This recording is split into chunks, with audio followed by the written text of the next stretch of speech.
This is the story of how I shot a fantasy short film in 6 weeks.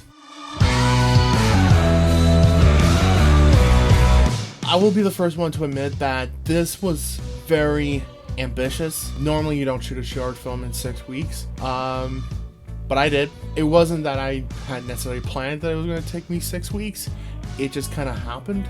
On this video, you're going to sort of watch the entire journey of what 6 weeks of pre-shooting and shooting a fantasy short film sort of happened. And of course, this was the journey of how I came to shoot my latest short film, Finding the Light of Natha. First off, I kind of have to take you back to even before we officially began pre-production. See, Finding the Light of Natha was always a short film that I was going to tell. Now, funny enough, some of the characters might have changed names, the plot might have changed a couple times, and even the title had changed multiple times. You know, if you've been on this channel for a while, you might have noticed that I've talked about this and opened about, a short film that was probably called Nika. So first off, let's just say it took me a long while to write. In other words, it's taken me about 3.5 years to write. And I didn't want this to take so bloody long, but the reason why it just ended up taking that long was because it was just one of those things I had a very hard time wrapping my head around. If you saw a video where I posted at the very beginning of this year, I talked about how this was one of my intentions, was to make this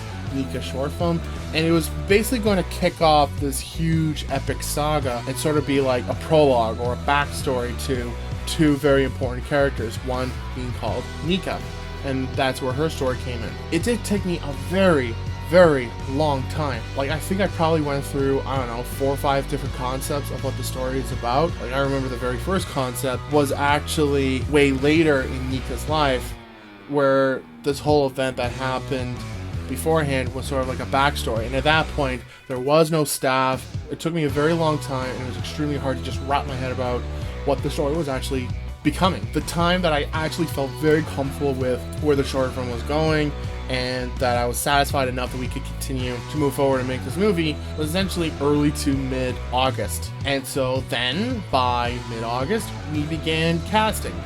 And this is where we began pre-production. I knew I wanted to shoot this as soon as possible because it was mid-August. Ideally, you want to start shooting around September because the weather in September is bearable, because if you go too far into October, you get into some chilly weather. So September was the absolute latest that I wanted to shoot, so I aimed for the final weekend in September. And of course, I wanted to make sure that the weather was good because half the story takes place, well, outside. And as we all know from previous shooting experiences, or at least I do, is that the weather doesn't always like to cooperate. So you want to make sure that it's a really good weekend where it's not too hot, not too cold. Once I decided on my shoot dates and I decided to go ahead and start doing pre-production on the movie, this is when I start sending out a casting call, an audition call, to start auditioning actors for the short film. This is where things got really busy. At this point, I sent out a casting call, waiting to audition for actors and stuff like that, and this is where I just waited until I got some responses. So around week 2, this is when I started to solidify locations. So obviously there was about 4 sort of different locations I had to shoot at. 3 were outdoor, and essentially I just needed 1 indoor location where I could shoot a bunch of indoor stuff. It didn't matter where it was, it just, as long as it was indoors and it was a good place to shoot. So I was already set on getting permission to shoot in another building. Now it was just a matter of finding an outdoor location, which I discovered was a lot harder than I thought. Of course, figuring out locations, scheduling, and budgeting would be so much helpful once I started figuring out exactly what shots I needed. Thankfully, once you've written a script for over 3 years, you pretty much already have ideas of how you want the movie to look like in the end. And so it was just a matter of putting down on paper so I didn't have to remember them. By now, I started to get emails from the audition. Oh my God. And I started to get several calls and emails of different actors that wanted to audition. I was also having a hard time finding appropriate locations for my outdoor shoots. What I'm trying to hopefully do is see if I can, instead of me bouncing around to different places in one day, I would love to just go to one place in one day. So I decided to look towards campgrounds. The benefit of a campground is that it's maintained and it's a little more controlled wildlife, right? So there isn't going to be as many weeds because it'll be mowed and, you know, weed whacked and cleaned and all that kind of stuff, which is perfect for what I need, because I just need a clean space without big huge plants everywhere. So I found one campsite which started to show promise. I also started to begin shopping around for all the various items I needed. And we'll head up north and just continue the search. I began getting a few basic things like craft items, blankets, pillows, and paint. We're now in week 3. Now that I had all my audition tapes, I had to make a decision as to who was going to play which character. But now I had one big major issue. No one auditioned for Taylina. I also took the opportunity to update my shot list because there's the shots you envision and then there's the shots that you actually need. So I felt really good about just going through my shot list, updating it, and make sure that everything was exactly what I needed and not extra stuff that was going to be a super big pain in the butt to shoot. Now by this time, my original location that I was going to rent or get a permit for fell completely through. Also, when I tried to book a permit for a location, which was by a lake, the township said that I couldn't block off the area, which is what you're supposed to be doing. So what was I going to be able to do for locations? I found one other location that I think was just about as close to a perfect spot as I could get. It was a large camping ground called Earl Rowe Provincial Park. Sure enough, when I went to go check it out, I found a great place for a shoot where we were right next to a parking lot. Washrooms was just a couple minutes walk away, so it wasn't too bad. And all 3 locations that we wanted to shoot, all the outdoor locations I mean, could be shot within a relatively close proximity to each other. Plus there was garbage cans and tables everywhere. It was logistically perfect. Except for one little detail. Just like last time, I couldn't close off the area as I had to allow people to freely walk around where we're shooting. However, I honestly felt that it would really work for us, so I just went ahead and started booking. Week 5.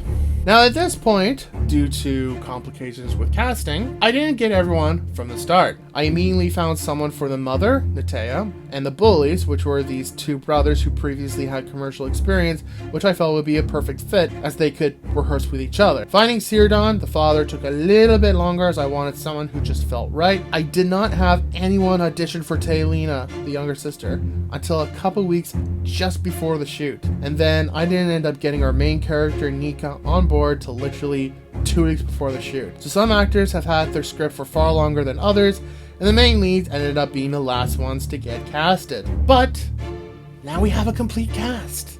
I wasn't too worried about the child leads as I worked with them very closely with both girls, where we did several rehearsals either in person or virtually to really make sure that they were able to deliver. We finally had our first rehearsal, which we did virtually. The purpose of this was for everyone to see and listen to each other and to just read the script with each other and discuss ideas and motivations, like how to say certain lines, etc. So that was interesting. That went well. Right now, the really big problem was just getting all the costumes together, getting the props made, and just pulling everything together and getting the locations locked down and sorted and making sure everything else was in place. No one's returning my emails or phone calls, so I'm slightly ticked off. Week 6. This was hell week, simply because now we had a matter of days to start pulling everything together. Now the stress is getting to me. Sunday night, like, I was literally freaking out. It's not that I think that anything's going to go wrong necessarily. It's just that it's a very overwhelming experience, and that one way or another, it's going to happen, and we're going to deal with it, and everything's going to work out in the end. So Sunday was our in-person rehearsal and costume fitting. All right, so I just finished our very first in-person rehearsal. Yes, there is fog all around me because I wanted to do a test. And of course, dealing with the bloody fire alarms. I also needed to book a moving truck for our shoot, but unfortunately there wasn't anything nearby that was available for Saturday. Problem number 1, the rental truck was going to be important because the house that I'm building, right, it was designed so that it would come apart in 4 separate pieces. So the frame itself would be about 4 separate pieces, which is actually fine, and it actually makes it really, really easy because you just take one piece, screw it with the other pieces, Bob's your uncle. Well, except I tried calling to find a rental truck, and all of the rental trucks that are big enough for the job that I have are not available for this Saturday. Closest place I can where I can get a rental truck for this Saturday that's big enough for the job that I need is essentially an hour and 45-minute drive away from where I live. Not worth it at all. So my only option is the vehicle I'm driving right now, which is okay, but I mean, it's small, right? So eventually, after much deliberating and planning and redesigning and, you know, just stressing out, I ended up constructing the design so that it would come apart in smaller pieces. By the way, this is not a small set. This house was 14 feet in width, 10 feet in length, and 8 feet high. But we had to build it strategically and carefully in a way that we could deassemble it into small pieces at a time and then squeeze everything into a family van. I also had to find the remaining cautions, which I was able to get sorted with just one trip to a thrift store. Thank goodness. I also had to purchase all the lumber to start assembling the house. Finishing up the remaining props, little issues became big, like how I couldn't find white paint, so it kind of took me a while, and eventually I had to cave it and buy very expensive white paint. Putting the whiteboards together for the exterior house was the next big job, and that was just a huge pain in the butt. It just took forever. We were also just locking the permit to the shoot at Earl, Rowe, Provincial Park, which we got settled by the day before. And the thing is, I always knew that we were going to be able to shoot there. It was just a matter of getting the papers done. And one thing I really wanted to make sure of was that I didn't want to be putting stuff together at the last minute if I could avoid it. But by 7 p.m., I was 100% ready for the weekend, and I was able to take a bit of a rest before the stressful weekend. Saturday, September 26th, day one of the shoot. Good morning, everyone. It's day one of finding the light of Natha. It's about 7 o'clock in the morning. Even the loons are up and early. Full day of shooting. Let's get it.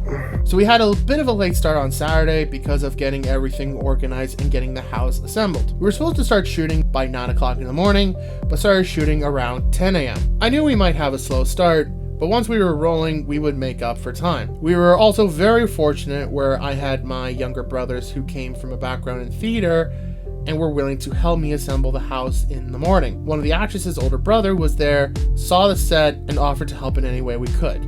So I very fortunately had plenty of help on the weekend. Plus I had my crew there, which consisted of my sound recordist Vincent and my makeup artist Crystal. We quickly discovered that we had the largest amount of birds, which made some very interesting, well, sounds.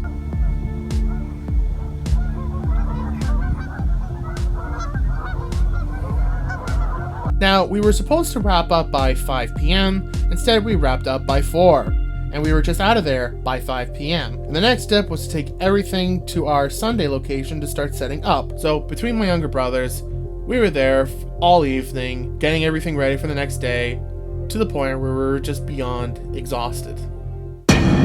Sunday, September the 27th, day 2, and the final day of the shoot. Sunday was far less crazy than Saturday, but it felt very long and tedious. In the morning, we did some crazy cool stuff with fog, lights, and a bunch of extras. The stuff that we were shooting was essentially at the end of the movie, so I don't want to spoil much. I was planning on making a home-cooked meal for Sunday, but my mother offered to make the lunch. So Sunday, my parents brought over a home-cooked shepherd's pie. Not only was there so much food, but by the end of the day, some cast and crew members were taking extra bowlfuls of shepherd's pie home. And see, home-cooked meals always taste better because it was made with effort and care. After lunch, it was just a matter of making sure that the inside of the house was as good as it could get. Due to unforeseen circumstances, the house never got completed. The house was missing its exterior layer, where we wanted to do some roof thatching on top, but I just ran out of time. So anything that was shot in the house where we looked outside, we had to throw up a green screen and just hope that a bit of visual effects work can help fix that later on. As much as I hate the excuse, we'll fix it in post. Unfortunately, desperate times call for desperate measures. The rest of the day was just banging out each scene and shot that was inside the house. That part was easy, but tedious. At this point, literally every single person on set was literally falling asleep, from the early morning calls, long drives, and of course the filming itself. Luckily, we were expected to wrap by 9 p.m., which I was really dreading. Thankfully, we wrapped around 6 p.m., My younger siblings came to help me clean up along with literally everyone, and by just after 7 p.m., everyone was completely out of the building entirely. Principal photography for Finding the Light of Natha was finally complete. Monday, September the 28th, the day after the shoot. I didn't do a single thing. Super stressful, super busy, but also a very satisfying weekend of shooting. I'm honestly just glad that's all done. One of the things that we did, that I decided to do, was I had these two props, which were a map. Well, it was essentially a map, but I had a duplicate, mainly just so I had a backup copy. There's two of my main actors, Emily and Shania. This was their first time on set, and you know, it kind of meant a bit to me just to make sure that they had a good time. And I think they did. Like, I think by the very end of it, like, literally everyone got along with each other. And so one of the things I wanted to do, I actually gave both Shania and Emily a map. And I gave one copy each. Just asked, like, if Anne could sign it, and if Emily could sign it, and I signed it, and I would give them to them as sort of like a souvenir. And not only did both of them get signatures from the cast members who were there, and I signed it as well, but they also went to the rest of the crew, which consisted of Vince and Crystal. And I mean, like, normally you don't, when you think about people you want to get signatures from, you normally don't really think about the visual effects artists or the sound recorders or anything like that.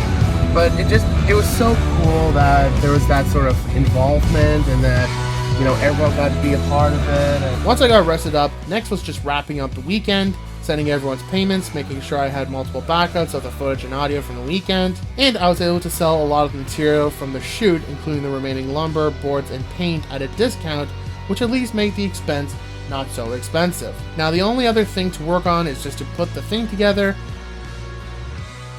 market, and hopefully have a successful premiere.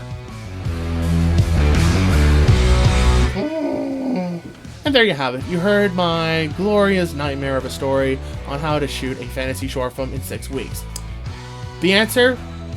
Don't.